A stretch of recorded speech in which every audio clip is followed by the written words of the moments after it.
1978년 일본 통상산업성, 즉 현재의 경제산업성은 컴퓨터 시대가 도래함에 따라 일본에서 사용한 한자를 코드로 등록하는 전산화 작업을 추진합니다.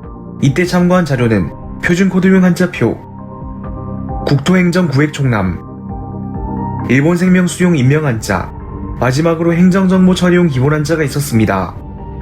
그런데 전산작업이 완료된 뒤 누가 만들었고 어떻게 읽는지 알 수 없는 한자들이 컴퓨터 속에서 발견됩니다. 마치 유령이 장난을 친 것처럼 말이죠. 이런 글자들을 유령문자 혹은 유령한자라고 부르게 됩니다. 이 문제를 해결하기 위해 당시 일본 국립국어연구소의 사사하라 히로유키 등 여러 학자들이 철저한 조사를 진행하게 됩니다. 네, 지금부터 유령 한자를 하나하나 자원을 풀이해 볼 텐데요. 이 가운데는 어디서 이게 만들어졌는지 확실하게 판명이 된 것이 있고 뭔가 불분명한 것이 있습니다. 확실히 판명된 것을 먼저 보고 그 다음에 이게 어디서 나온 건지 정확히 알 수는 없지만 뭔가 추정이 된, 짐작이 되는 것들이 있는 것들을 한번 소개해 드리겠습니다. 첫 번째로 우리나라에서는 집터대라고 하는 한자인데요. 일본어로는 누타라고 읽습니다. 이 누타라는 단어는 뭔가 늪이라든가 습지대, 이렇게 못이 있는 그런 땅을 누타라고 일본어로 말하고 있습니다. 이 글자 같은 경우는요, 일본 지명에서 사용하고 있는데 후지누타라는 곳에서 누타라는 글자가 확인이 되고요. 우리나라엔 이제 낙성대 할 때 그 대자로 사용되고 있죠. 집터대, 부지 그런 뜻으로 사용되고, 일본에서는 습지대 그런 뜻으로 사용하고 있습니다. 흑토자와 대신할 대로 이루어져 있는데요. 흑토는 의미 부분, 대신할 대는 발음 부분이라고 말할 수 있겠습니다. 이건 이제 육서 가운데 형성 문자에 해당되는 거죠. 이제 우리는 한자 이론인 육서를 알고 있기 때문에 유령 문자라고 해도 우리가 어떻게 구성되었는지 분석을 해볼 수가 있습니다. 그런 능력이 있는 거죠. 그 다음으로 포자, 이거는 흑토자와 감쌀 포자로 이루어져 있습니다. 근데 이건 이제 와변, 잘못될 와자, 이 안을 포자가 잘못 변했을 가능성이 있는데요.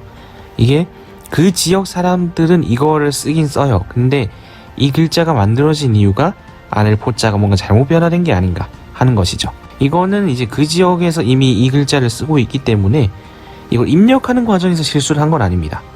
그 지역 사람들이 이 글자를 어떻게 쓰게 되었느냐를 분석한 게 안을 포자가 뭔가 변화되어서 이 포자가 된 게 아닐까 하는 그런 추측이 나오는 것이지, 입력하는 사람이라든가 그 사람이 잘못한 건 아닌 것 같습니다.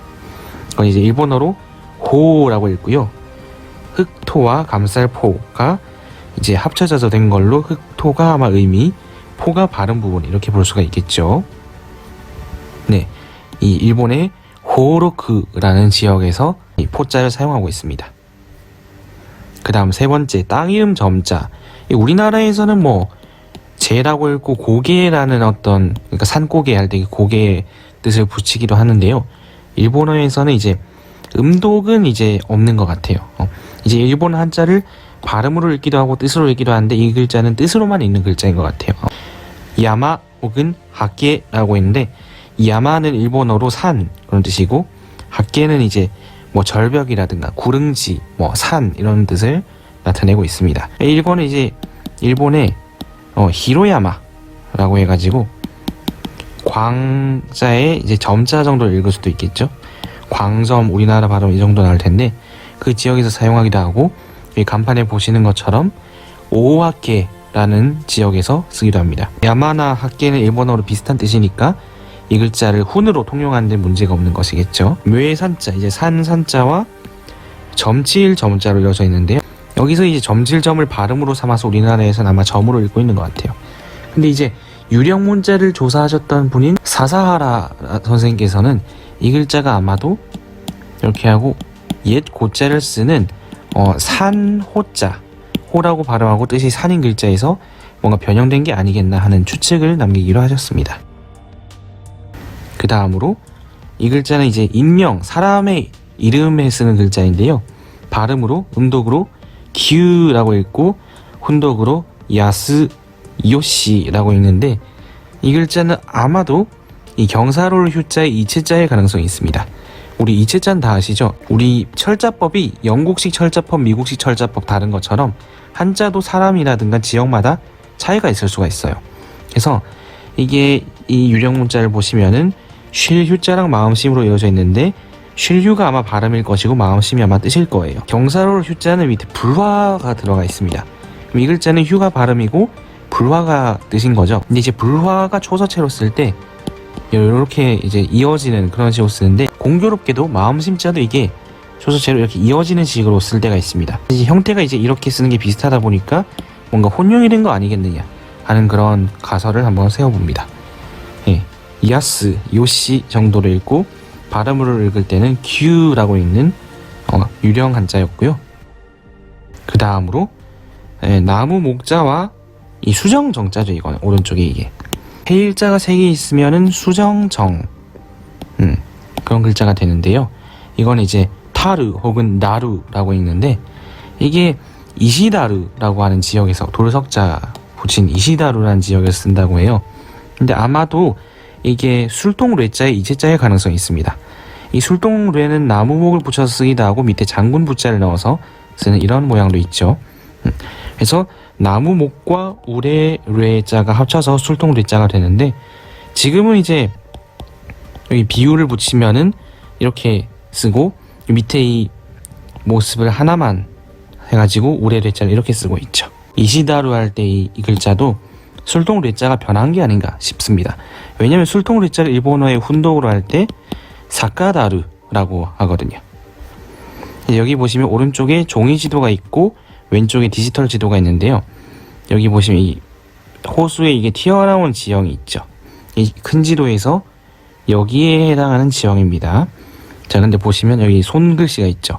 이시다루, 우리가 아까 봤던 이거 나무목 오른쪽에 수정정자가 있는 그 글자죠. 그래서 이 지도에서 이 지역을 찾으면 아마 한 이쯤 위치하고 있는 것 같아요. 여기가 이시다루 지역이라고 볼 수가 있겠습니다. 6번째, 이것도 역시 누타라고 훈독하는데요. 이거는 이제 유령 한자를 조사하셨던 사사하라 선생께서는 아마도 물솥을 출자가 와변, 잘못 변화해가지고 이 지역 사람들이 이렇게 쓰게 된 게 아닌가 라고 보고 있습니다. 누타노카와라고 하는 지역에서 쓰고 있는데요. 이게 물이 솟다 하는 것이 이제 물 숫자와 날 출자를 합쳐서 출은 이제 발음과 동시에 의미를 나타내게 되겠죠. 그래서 아마 이 글자로 바뀐 게 아닌가 싶습니다. 근데 흑토랑 날 출자랑 그래도 차이가 있잖아요. 그럼 어떻게 바뀌었느냐? 이 지역 사람들이 이 흑토 붙은 글자를 원래 이렇게 점을 붙여서 쓰고 있었습니다. 물론 이제 흑토자에 점이 붙은 이체자로 물론 몇몇 있긴 하지만 날 출자를 초서체로 쓸 때 어떻게 되냐면요. 이게 요렇게 이렇게 해가지고 이 획 있죠. 이 획이 점처럼 떨어지거든요. 그래서 이걸 사람들이 뭔가 흑토자에 점이 있는 것처럼 쓰는 습관이 남은 게 아닌가 하고 생각하는 것이 사사하라 선생님의 의견인 것이죠. 일단 이 글자를 분석하자면 물숫자와 흑토로 분석이 됩니다. 근데 이 흑토가 만약 날출의 변형이라면은 날출 부분이 원래 발음을 나타내고 있었다는 것이겠죠. 육서 가운데 형성자에 해당될 것입니다. 누타라고 읽고요. 일본의 이제 누타노가와라고 하는 지명에서 사용하고 있습니다. 그 다음으로 음독으로는 세끼, 훈독으로는 히로라고 있는 글자인데요. 사람 이름에서 사용하고 있습니다. 아마도 그 석자의 이체자인 것 같아요. 일단 발음 자체가 세끼하고 석하는 면이 있고 크다, 히로 이게 넓다, 뭐 크다 그런 뜻이 있기 때문에 아마도 이게 사람 이름에 쓰면서 이게 이제 내려가고 이게 올라가고 해가지고 이렇게 된 게 아닌가 추정을 하는 것이죠. 그래서 만약 분석을 한다면 돌석자와 고들정자로 분석할 수 있는데, 이 고들정자가 만약에 이 머리 혈자의 잘못된 변형이다 라고 본다면은 이건 이제 의미 부분으로 봐야겠죠. 빨강 색깔로 의미 부분으로. 그러고 요라고 있는데요. 이거는 오자 잘못된 글자입니다. 용나무 용자가 잘못 변화된 거예요. 이 나무 목자랑 벼화자는 위에 딱 한 획 차이죠. 그래서 이 획을 아마 컴퓨터에 입력하시는 분이 실수를 한 것 같아요. 그래서 잘못된 글자로 보이고요. 나무 목자와 얼굴 용자가 합쳐져서 형성의 원리로 만들어진 글자입니다. 요라고 읽고요. 요바루라는 지명에서 쓰고 있다고 합니다. 의원이라고 된 거 보니까 병원인가 보네요. 요바루 할 때 요였고요. 여기 나무 목자가 선명하게 있습니다. 그러고 이건 겨, 누가라는 뜻을 가졌는데 누가 겨라는 것은 우리 쌀 알죠? 쌀 알이 흰색이라고 생각하지만 사실 벼에서 막 때렸을 땐 껍질이 있습니다. 그 껍질을 우리가 겨라고 부르죠. 이 껍질을 벗겨내서 그러니까 도정을 해가지고 우리가 밥을 지어 먹는 거죠.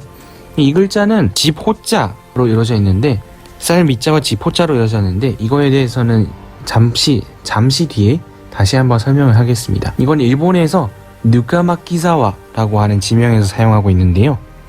자, 여기 블로그 포스팅을 한번 보겠습니다. 누카마키자와는 누카 부분을 겨 강자, 조강할 때 그 강자로 쓰기도 하고 마키 부분을 섭신자로 쓰기도 하는데 이게 누카라고 하는 이 글자가 옛날 자료에는 쌀 밑자 옆에다가 려막 려자로 된 글자로 적혀 있다라고 합니다. 제가 이 옛날 자료가 구체적으로 뭔지 몰라서 확인을 못 해봤는데 이렇게 된 자료도 있는 모양이에요. 그래서 이 뱃머리 로자가 이렇게 쓰는 글자가 있는데 이 글자가 이제 약자로 쓸 때 문호자 이렇게 줄어드는 것처럼 아마 이 글자가 줄어들어서 우리가 방금 봤던 쌀 밑자에 집호자가 들어간 글자가 된 거 아니냐라고 보는 게 이 블로그 글을 쓰신 분의 주장인 것이죠.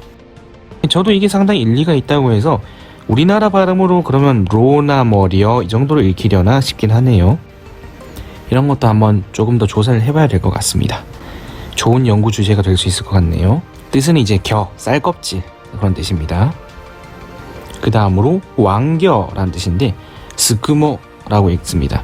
이 왕겨라는 건 이제 겉겨라고 하죠. 쌀의 겉에 있는 껍질인데 스쿠지마라고 하는 지명에 쓰고 있다고 합니다. 이거 이제 학교 지금은 폐교를 했는데 초등학교라고 합니다.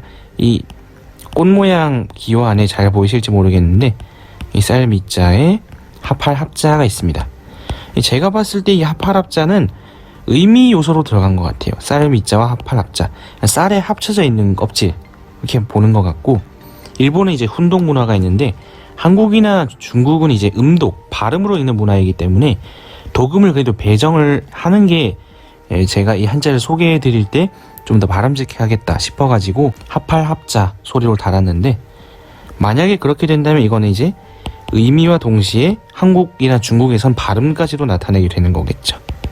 아마 중국 사람들은 이걸 흐어 합할 합자 발음하고 똑같이 읽을 수도 있어요. 왕겨, 겉겨 합 정도로 훈음 그러니까 뜻과 소리를 새길 수 있을 것 같습니다. 다음으로 우르치라고 하는 글자 이걸 조사를 해보니까 이 받전자를 쓰는 우르치다라는 곳에 사용되었다라고 돼가지고 이 전산 코드에 등록을 했어요. 근데 알고 보니까 국토행정구획총람 그 자료를 보니까 그게 아닌 거예요. 이 찰벼 나자가 잘못되어 있는 거예요. 발음도 그 지역 사람들도 발음을 우르치다가 아니라 모찌다라고 하고 있는 거예요. 그러니까 모찌라고 하는 거는 찰벼, 예를 들어서 찹쌀같이 찰기가 있는 곡식을 말하고 우르치는 찰기가 없는 맵쌀 같은 곡식을 말하거든요.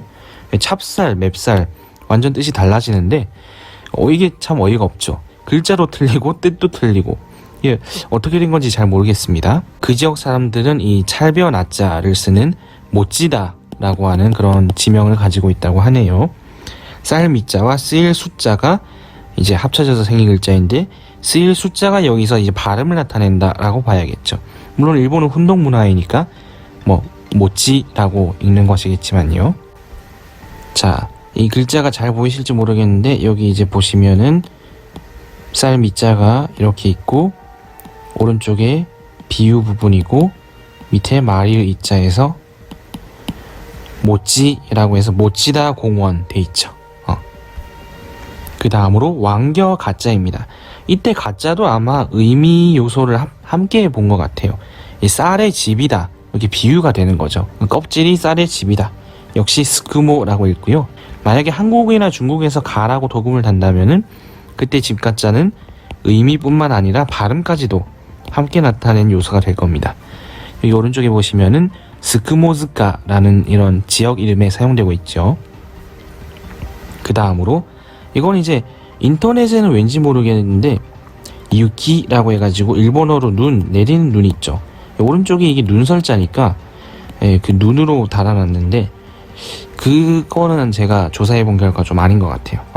이거는 아마 정강이 노자에 오자 잘못된 글자일 가능성이 있습니다. 쓰일 숫자가 이제 위에 이렇게 비유가 들어가지고 눈설자도 위에 비유가 들어가잖아요. 눈설자나 쓰일 숫자나 이게 빨리 쓰다 보면 약간 이게 헷갈릴 수가 있거든요, 이게. 그래서 아마 이게 오자 잘못 인식된 게 아닌가 싶습니다. 정강이란 뜻이고 정강이는 일본어로 스네라고 해요. 그래서 이제 보시면은 이 미나마타라는 지역에서 옛날부터 이 초등학교 일대를 스네와리라고 불렀다. 이 자도라고 하는 건 일본에서 이제 공도라고 이제 말하는 거랑 비슷한 건데 토지의 어떤 구획이라든가 뭐 번지수 그런 거를 기록해 놓은 문서입니다. 그래서 자도에 스네와리라고 적혀 있다. 이거 이제 쿠마모토 가쿠엔 대학의 사이트에서 어떤 지역 역사 같은 거를 설명하는 페이지에서 온 건데요. 스네와리라고 하고 있죠. 그리고 이 미나마타라는 것 자체가 물이 갈라지는 곳이란 소리잖아요. 스네가 정강이고 와리가 나누다 그런 뜻이니까 이것도 물 근처에 있는 지명이었다. 이렇게 돼 있죠. 자, 그 부근 지역, 그 지역 부근의 지도인데요. 물이 이렇게 흐르고 있어요. 그래서 물이 이렇게 아마 두 갈래로 갈라지니까 미나마타, 물이 갈라지는 곳 이렇게 이름을 붙인 것 같은데 옛날에는 스네와리, 정강이가 이제 나뉜다. 그래서 아마 제 추측이긴 한데 여기가 사람 몸통이고 이게 다리가 이제 나뉘는 것처럼 물이 갈라지는 곳이다 이렇게 이름을 붙인 게 아닌가 싶습니다. 그 다음으로 다카라고 있는 글자인데요. 몸 신자 오른쪽에 기록이 안자가 돼 있죠. 근데 이건 아마 매응자의 오자일 가능성이 높아요. 근데 매응자는 우리가 보통 상하 구조로 이렇게 쓰죠. 근데 아마도 이 채자 중에서 좌우 구조로 쓰는 게 있었던 모양이 아닌가 싶습니다. 그래서 세 조자와 기록이 안자가 합쳐져서 생긴 글자인데요.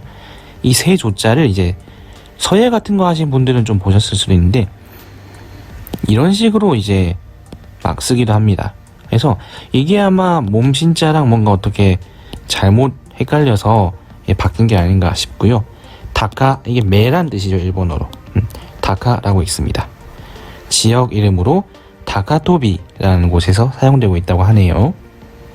그리고 가승아이라고 해가지고 꺽쇠, 뭐 걸쇠 그런 뜻인데 쇠금자와 서울경자로 합쳐져서 이루어져 있습니다.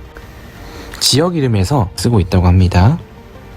만약 한국어 도금을 단다면 경자 정도로 달 수 있을 것 같네요. 16번째 미사고라고 읽고 물수리 주자가 잘못 기록된 글자입니다. 이 배주 이 부분을 귀자랑 어떻게 좀 착각이 일어난 것 같아요. 그래서 배주 세 조자를 합쳐서 물수리 주가 있는데 이게 잘못 변화해가지고 미사고 할 때 이 글자가 만들어졌습니다.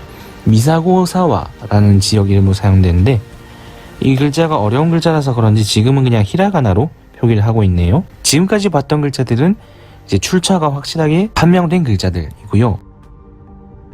지금부터 보실 글자는 출처가 불분명한데 아마도 이런 글자가 아닐까 하고 추측되는 그런 가능성이 있는 글자들입니다. 자, 첫 번째는 담도자의 오자 잘못된 글자의 가능성이 있는데요. 이 위에 풀초 부분이 있죠. 일본에서 풀초를 이렇게 삼획으로 쓰니까 이 풀초 부분을 안 써야 되는데 잘못 붙인 게 아니겠나 하는 것이 이제 사사하라 선생의 견해입니다. 흑토자와 사람 자자가 합쳐져서 담도자, 담을 흑으로 쌓죠. 발음이 자도, 뭔가 유사성이 옛날에는 있었을 거예요. 중국어에서는 우리가 도읍도자를 이렇게 쓰죠. 도읍도자에서 이 사람 자자가 발음 부분입니다. 그걸 연상하시면 담도자가 자가 아니라 도로 발음이 나네 하는 거를 어느 정도 해도 연상하실 수 있을 것 같아요. 그 다음으로 이거는 이제 흑토자가 붙어있고 오른쪽이 되게 복잡하게 생겼죠. 이게 아마 가계 전자의 오자일 가능성이 있습니다. 보통 가계 전자를 아마 이런 모양으로 쓰시게 될 거예요. 마을리 부분이 검을 흑자처럼 바뀐 거죠. 이제 가계 전자의 자원, 그러니까 글자의 기원에 대해서 간단히 언급을 해보자면요. 제가 예전에 초나라 주간, 초간이라고 부르는데 그 초간을 한국어로 번역하는 연구를 한 적이 있습니다. 그래서 이제 보시면은 주간의 모습이고 전국시대의 문자거든요. 전국시대는 전자를 이렇게 썼어요. 근데 이게 나중에 모양이 점점 바뀌면서 해서체에서 이런 모양이 된 거죠. 근데 이게 이 흑토 부분을 안 붙여서 써야 되는데 뭔가 습관상 이게 붙여서 써가지고 이 유령 문자가 잘못 만들어졌다라고 보는 견해가 있습니다. 만약에 가게 전자가 맞다면 탱, 훈독으로는 야시키, 미세 라고 읽어야 됩니다. 야시키는 이제 부지 그런 뜻이고 미세는 가게란 뜻이죠. 그 다음으로 아깨비라고 있는 글자인데 이 산, 외산자 밑에 여자녀자가 있는 글자에 오자, 잘못된 글자의 가능성이 있습니다. 그러니까 이거를 이렇게 써야 되는데 잘못해가지고 이걸 끊고 이렇게 쓴 게 이 유령 문자가 되었다는 것이죠. 이 아깨비라는 건 이제 우리나라 말로는 아마 으름덩굴 이렇게 부르는 것 같은데 이게 산에 있는 여자다 라고 해가지고 그게 합쳐서 산녀라고 부르기도 하다가 합쳐서 그냥 이 글자를 만든 거죠. 중국에서는 이제 목통이라고 부르기도 한다고 하네요. 무통 이렇게 부르기도 한다는데 일본에서는 아깨비, 으름덩굴을 이렇게 부르다가 한자로 산녀라고 쓰다가 합쳐서 한 글자로 만들었고 이게 잘못돼가지고 이 유령 문자가 되었다라는 것이죠. 그럼 이거를 으름덩굴을 왜 산녀라고 썼냐? 이게 으름덩굴의 이제 식물이고 오른쪽에 아래에 있는 게 열매인데요. 이 열매의 이 부분이 뭐를 닮았다고 생각하시나요? 아마도 일본인들은 이걸 보고 이제 여성의 은밀한 부위를 연상했나봐요. 그래서 산녀라고 해서 아깨비라고 하다가 옛날에 세로 쓰기를 했잖아요. 그래서 세로로 산녀를 쓰다가 한 칸이 그냥 합쳐서 아깨비라고 하는 글자를 만든 거죠. 으름덩굴. 근데 이걸 우리나라에서 어떻게 발음을 해야 될지 사실 잘 모르겠는데 만약 굳이 한다면은 여자녀 부분을 의미 요소이자 발음 요소로 보아서 이제 으름덩굴 여자 정도로 보는 게 좋지 않겠나 싶습니다. 그 다음에 이 글자는 손수변에 깃 우자가 있는 글자인데 이 사사하라 선생은 아마도 상수리나무 허자가 잘못된 것이다. 이 나무 목자를 보시면요.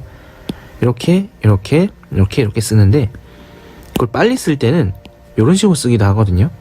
근데 이 제방변, 손수변이죠. 원래 손수자가 이렇게 쓰는 건데 다른 글자랑 결합할 때 이렇게 쓰게 되는데 이 손수자가 공교롭게도 이렇게 쓰면은 나무 목자를 빨리 써놓은 거랑 뭔가 비슷해요. 헷갈릴 수가 있어요. 이렇게. 그래서 아마 이게 잘못돼가지고 유령 문자가 되지 않았나 하고 보고 있습니다. 만약에 상수리나무 허의 오자가 맞다면은 음독은 그, 훈독은 근육이 혹은 도치 정도로 읽을 수가 있겠네요. 나무 목자와 기두자가 발음으로 돼서 뜻 플러스 발음 형성 문자인 거죠. 그 다음에 이것도 이제 무슨 글자지? 이거에 죄를 짓다 할 때 그 죄자인가 하고 생각할 수도 있지만 사사하라 선생은 아마도 아침조의 오자일 가능성이 있다. 혹은 이런 글자가 변화되었을 수가 있다라고 보는데 제가 봤을 때 나무목 부분이 갈라지는 것보다는 이 억조 할 때 숫자 단위죠. 그 조자가 갈라져서 이렇게 되는 게 더 합리적이라고 판단이 됩니다. 아침 조자 같은 경우는 해일자와 억조조, 우리 백, 천, 만, 억, 조 할 때 그 조죠. 조로 합쳐져 있는데요. 이게 아마도 모양이 변해가지고 안일 비자 모양으로 변한 게 아닌가 싶어요. 만약 아침조가 맞다면 이 글자는 음독으로 지오라고 읽을 수가 있겠네요. 나무 목자에 권자가 합쳐져 있는데 일본어로 누데라고 있는 북나무라는 글자를 이제 잘못 써가지고 된 게 아닌가 싶어요. 그래서 이 북나무를 일본말로 누데라고도 하기도 하지만 가치노키라고 하기도 하거든요. 근데 이 가치가 일본말로 승리 할 때 가치 할 때 그거랑 발음이 똑같으니까 나무는 나무인데 가치 이길 승자가 일본어로 카츠 이기다잖아요. 그래서 합쳐가지고 만든 거죠. 그래서 나무목이 의미고 이길승이 발음인데 특이하게도 승자에 음독이 아니라 훈독을 발음으로 취한 요소죠. 이게 참 일본스러운 한자라고 볼 수가 있겠는데요. 이 달월자 부분을 쓰다가 잘못 써가지고 빼뜨린 거죠. 그래서 아마 이 유령 한자가 되지 않았겠나 하고 보고 있습니다. 그리고 이거는 뭐 설이 많아요. 이게 용룡자의 약자잖아요. 이게 오른쪽에 이 부분이 용룡자의 약자니까 나무 목자의 용룡자인 한자를 뭔가 약자로 쓴 거 아니냐 하는 설도 있었고, 뭐 아무튼 이게 다양한데 이제 사사하라 선생은 아마도 직영 경자를 섞어서 쓰다 보니까 이 잘못되지 않았겠나 하고 보고 있는 거죠. 이 흑토자 이런 부분, 이게 이렇게 된 거, 여기 이 부분이 이렇게 분리돼 가지고 뭔가 약간 잘못 인식된 거 아니냐 이렇게 보고 계신 거죠. 만약에 직영 경자가 맞다면은 음독을 교 혹은 개라고 읽을 수가 있고, 훈독은 사카이가 이 경계 그런 뜻이죠. 사카이라고 읽을 수가 있겠습니다. 직영 경자는 이제 흑토와 마침내 경자로 이루어졌는데, 마침내 경이 발음이고 흑토가 뜻, 땅의 경계니까 직영이니까 그렇게 된 거라고 볼 수가 있죠. 벌레충 혹은 뭐 한 글자만 있을 때 회라고 말하기도 한데 벌레충 변이라고 흔히 부르죠. 그리고 오른쪽에는 평상, 통상할 때 그 상자, 항상 상자가 들어가 있는데 아마도 사마귀 당자의 오자일 것이다 라고 사사하라 선생은 보고 있습니다. 우리가 당랑이라는 말을 우리가 아실 수도 있는데, 당랑은 이제 한자식으로 사마귀를 뜻하는 말이거든요. 그때 당자예요.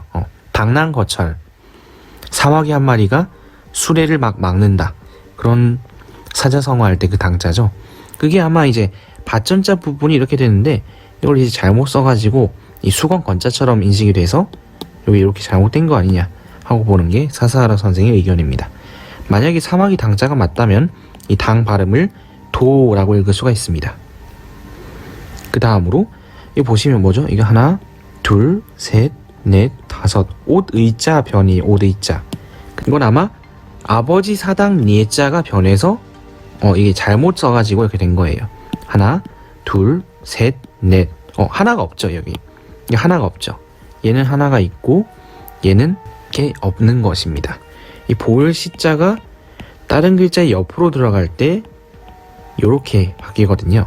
근데 이 오르이자는 이게 이렇게 점이 하나 있고 이렇게 들어가거든요.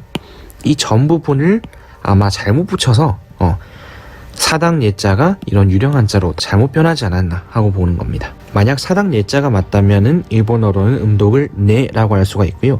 히라가나의 이 네 자체가 이 사당 네자가 이제 초서체로 쓸 때, 이게 흘렸을 때 이런 식으로 쓰는데, 이게 이제 연결되면서 네, 히라가나 네가 나오게 되는 것이죠. 아버지 사당 네자 같은 경우는 보일시는 아마 신주 같은 거를 상징한 것으로 요즘 보는 것 같아요.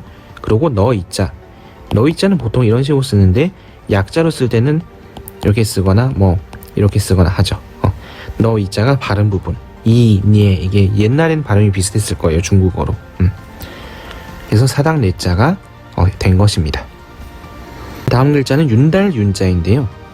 원래 이제 문사이에 왕이 있는 모습을 이제 윤달윤자라고 설문해자에서 풀이하고 있는데, 이거를 점을 하나 더 붙여서 이 구슬 옥자처럼 돼버린 거죠. 그래서 일종의 이치자라고 볼 수도 있는데, 실제로 뭐 광운이라든가 그런 이제 옛날 중국 서적 같은 걸 보면은 이게 이제 두 글자가 이치자 관계다라고 해설하고 있긴 해요. 근데 아까 우리 일본인들이 이거를 JIS라고 해서 일본 산업 규격 코드에 이제 컴퓨터 코드 입력할 때 광운을 보고 한 건 아니잖아요. 물론 이제 한자 자체가 중국에서 왔으니까 그 광운 같은 어떤 한자 사전에 있는 거를 일본인들이 보고 지명이나 인명, 사람 이름에 쓰다가 그게 나중에 이 코드를 전산할 때 등록이 됐을 가능성은 있지만, 그 고문원을 직접 보고 한 게 아니다 보니까 일본의 지명 중에서 찾아야 됩니다. 근데 일본의 지명 중에서 찾아봤더니 없는 거예요. 그래서 사사하라 선생 같은 그런 그 당시 유령 문제를 조사하셨던 학자들이 아마도 이게 점을 안 붙여야 되는데 점을 붙여서 쓴 거 아닌가 하고 보고 계신 거죠. 그래서 만약에 윤달윤자가 맞다면 음독은 융이라고 할 수 있고 훈독은 우루라고 할 수 있겠죠. 일본어로 윤달을 우루즈키 이런 식으로 말하니까요. 그 다음으로 길들일 순자가 뭔가 잘못 변해가지고 이 유령 한자가 되었다라고 보고 있습니다. 우리 이거 주자, 물가주 할 때 이 점을 붙이잖아요. 그래서 뭔가 오른쪽에 이런 세로선이 오는 한자는 점을 붙이는 게 뭔가 일본어한테 습관이 되었을 수도 있어요. 근데 실제로는 이렇게 안 붙이는 게 맞습니다. 왜냐하면 길들일 순자는 말 맞자와 내 천자가 합쳐져 있거든요. 천, 순. 옛날엔 발음이 비슷했을 거예요. 길들이게 순자가 만들어졌는데 뭔가 쓰는 습관 때문에 허전해서 이 점을 더 붙여가지고 유령 한자가 되었을 거다라고 보고 있습니다. 예를 들어서 이 무력할 때 이 무자를 간혹 이렇게 쓰는 분들이 있죠.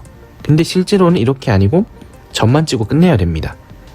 아마도 이 창과자가 창과자 들어간 글자 중에 이게 들어간 게 많아가지고 허전해서 그냥 이걸 끊는 건데 실제로는 그게 아니죠. 아마 그런 허전함 때문에 잘못 생긴 글자가 아닌가 싶습니다. 이건 이제 최후의 유령 문자라고 흔히 불리는 한자인데요. 아무리 찾아봐도 전거가 안 나오고 출처가 안 나오고 그러고 뭔가 의심되는 사례도 발견이 안 된 거예요. 근데 어느 정도 그래도 조금 추측을 해보자면은 아마도 구슬 강자가 잘못 인식되었을 가능성이 있습니다. 구슬 강자 같은 경우 이제 밭전자가 원래 두 개 있는데 이제 경계를 나눠 놓은 거죠. 밭의 경계를 나눈다, 땅의 경계를 나눈다. 그게 직경 강자인데 옆에다 이제 활 공자를 붙여서 아마 활로 이 경계를 지킨다 그런 뜻으로 활 공자가 들어간 것 같아요. 근데 이게 나중에 가차되어서 강하다 그런 뜻으로 가차되니까 원래 뜻인 지경을 나타내야 되잖아요. 그래서 흑토자를 붙여가지고 우리가 지금은 지경 강자를 이렇게 되게 복잡하게 쓰고 있는 거죠. 그래서 구셀 강자 혹은 구셀 강자는 쉽게 쓰는 글자로 이렇게 쓰기도 하는데 이 글자는 원래 이제 벌레의 일종이었어요. 나중에 역시 가차에서 강하다라는 뜻을 나타내게 된 거죠. 가차 원리입니다. 이건 이제 구셀 강자 설명이었고 여기까지가 그럼 이 구슬 강자 오른쪽 부분이 도대체 어떻게 해서 이 노래 가짜 그 부분처럼 되는 거냐? 이거 보시면은 1923년 신문인데 이 사이타마 자강회 스스로 강하게 하는 모임 이런 뜻인데 자강회에 강자가 쓰여 있죠.